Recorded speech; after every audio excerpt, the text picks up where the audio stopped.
So, ఇప్పుడు బలంగా వినపడుతున్న మాట ఖచ్చితంగా మోదీ సర్కారు కేంద్రంలో నిలబడాలి, నిలదొక్కుకోవాలంటే సో, చంద్రబాబు నాయుడు గారి సపోర్ట్ చాలా అవసరం ఉంది కాబట్టి, అక్కడ ఉప ప్రధాని పదవి చంద్రబాబు నాయుడు గారికి, ఇక్కడ ఏపీలో పవన్ కళ్యాణ్ గారి సపోర్ట్‌తోనే టీడీపీ అధికారంలోకి వచ్చింది అని అందరూ అంటున్నారు కాబట్టి, ఇక్కడ ఉప ముఖ్యమంత్రి పదవి పవన్ కళ్యాణ్ గారికి ఇచ్చే అవకాశాలు ఎక్కువగా ఉన్నాయంటూ ఒక వార్త. నిజమయ్యే అవకాశాలు ఉన్నాయా? అదేమో చెప్పలేను. ఎందుకంటే ఇప్పుడు వాళ్ళున్న పరిస్థితి అక్కడ ఎన్డీఏ కూటమిగా ఏర్పడినారు కాబట్టి ప్రధానమంత్రికి లెటర్ ఇవ్వాలా, వీళ్ళు కూటమి ప్రతినిధులంతా సమావేశం కావాలా, ఒక లేఖ తయారు చేయాలా, అది ప్రెసిడెంట్ గారికి ఇవ్వాలా. ప్రెసిడెంట్ గారు అప్పుడు ప్రైమ్ మినిస్టర్గా ప్రభుత్వం ఏర్పాటు చేయమని కూటమి నాయకులకు పిలుస్తారు. ప్రైమ్ మినిస్టర్ ప్రమాణ స్వీకారము, క్యాబినెట్, కేంద్ర క్యాబినెట్ దాంట్లో తలమునకలు అయి ఉన్నారు. ఇక్కడ రాష్ట్రానికి వచ్చేసరికి 12వ తేదీ ఏమో అంటున్నారు, 12వ తేదీ ఏదో అప్పుడే క్యాబినెట్ కూడా ఏర్పాటు చేస్తారని. అవి ఎందుకంటే ముఖ్యమంత్రి గారు నిర్ణయాలు తీసుకోవాల్సినవి, ముఖ్యమంత్రిగా ఆయన పార్టీ నాయకులు నిర్ణయాలు తీసుకోవాల్సినవి అవి ముందే ఊహించడానికి అవకాశం లేదు. రైట్. సో, ఇప్పుడున్న పరిస్థితులు బట్టి మనం పవన్ కళ్యాణ్ గారు ఎప్పుడైతే చంద్రబాబు నాయుడు గారితో ఉంటూ ఉన్నప్పటికీ, కాపులు ఎప్పుడూ యాచించే స్థితిలోనే ఉండాలా, శాసించే స్థితికి వెళ్ళొద్దా అంటూ కూడా అప్పట్లో మనం చూసాం. హరిరామ జోగి గారు చాలా లెటర్స్ కూడా రాశారు. కాబట్టి కీలక రోల్ ప్లే చేశారు కాబట్టి, ఈ 5 సంవత్సరాలను ఏమైనా 2.5 కింద ఏమైనా పంచుకుని ముఖ్యమంత్రి చేసే అవకాశం ఏమైనా ఉందంటారా?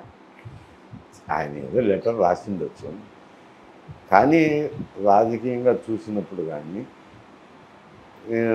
ఎవరైతే మెజారిటీ పార్టీ ఉంటుందో ఎక్కడైనా కానీ మెజారిటీ పార్టీ ఉన్న నాయకుడే ముఖ్యమంత్రి అవుతాడు, మెజారిటీ పార్టీ నాయకుడే ప్రధానమంత్రి అవుతాడు. ఇప్పుడు కూడా అదే వచ్చింది కదా, ఎన్డీఏలో ప్రధాన పాత్ర, కీలక పాత్ర పోషించుతారన్నా కానీ ప్రధానమంత్రి పదవి వచ్చేసరికి బీజేపీ పార్టీ నాయకుడికే వస్తుంది. ఇక్కడ కూడా అట్లే జరుగుతుంది అనుకుంటాను, కానీ అంతకుమించి ఏం జరగదు. ఇది సామాజిక వర్గాలు అనేది మేలు కొంచెం జరగచ్చునండి, అవి కీలక మంత్రి పదవులు అటువంటివి ఇవ్వచ్చు. ముఖ్యంగా బీజేపీ పరిస్థితి చూసినట్లయితే 400 పైచిలుకు సీట్లతో మేము అధికారంలోకి రాబోతున్నాము అంటూ చాలా కాన్ఫిడెంట్గా చెప్పారు. ఇప్పుడున్న పరిస్థితి చూస్తుంటుంటే ప్రాంతీయ పార్టీల ముఖ్య నేతలతో పొత్తు పెట్టుకుంటే తప్పత ప్రస్తుతానికి గవర్నమెంట్ నిలబడే పరిస్థితి కనిపించట్లేదు. ఎందుకు అంత తక్కువ సీట్లకు పడిపోయింది? ఫ్యూచర్లో ఏదైనా తేడా జరిగింది అనుకోండి, కూలిపోయే ప్రమాదం ఏమైనా ఉందా? అంటే ఇప్పుడు ఆడ కూడా 2 టర్ములు ఉన్నాడు ప్రధానమంత్రిగా మోదీ గారు. ఇది 3వ టర్ము. 3వ టర్మ్ వచ్చేసరికి పరిపాలన పట్ల కొంత వ్యతిరేకత వచ్చింది. రెండోది ఏమిటంటే ప్రధాన అంశం ఇండియా కూటమి బలంగా ఏర్పడటం, ప్రతిపక్ష పార్టీలన్నీ ఒకటిగా ఉండడము.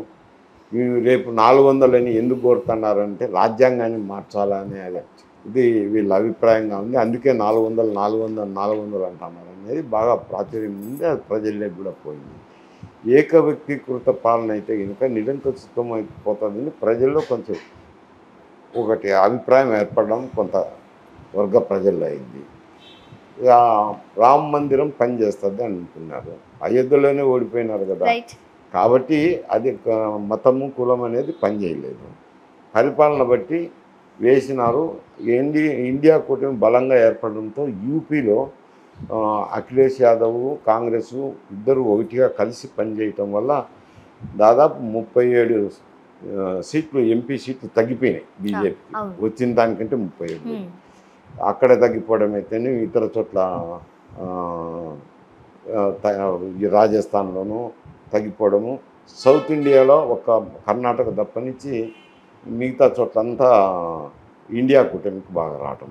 కర్ణాటకలో కూడా కొంచెం లాస్ట్ టైం వచ్చిన దానికంటే కూడా తగ్గినాయి. ఇది తగ్గటం వల్ల ఏమైందంటే మొత్తం మీద ఏతావత వాళ్ళు సొంతం ఏర్పాటు చేసేదానికి అవకాశం లేకుండా పోయింది. ఇతర పార్టీల మీద ఆధారపడాల్సింది వచ్చింది, ఎన్డీఏ కూటమి సభ్యుల మీద ఆధారపడాల్సింది.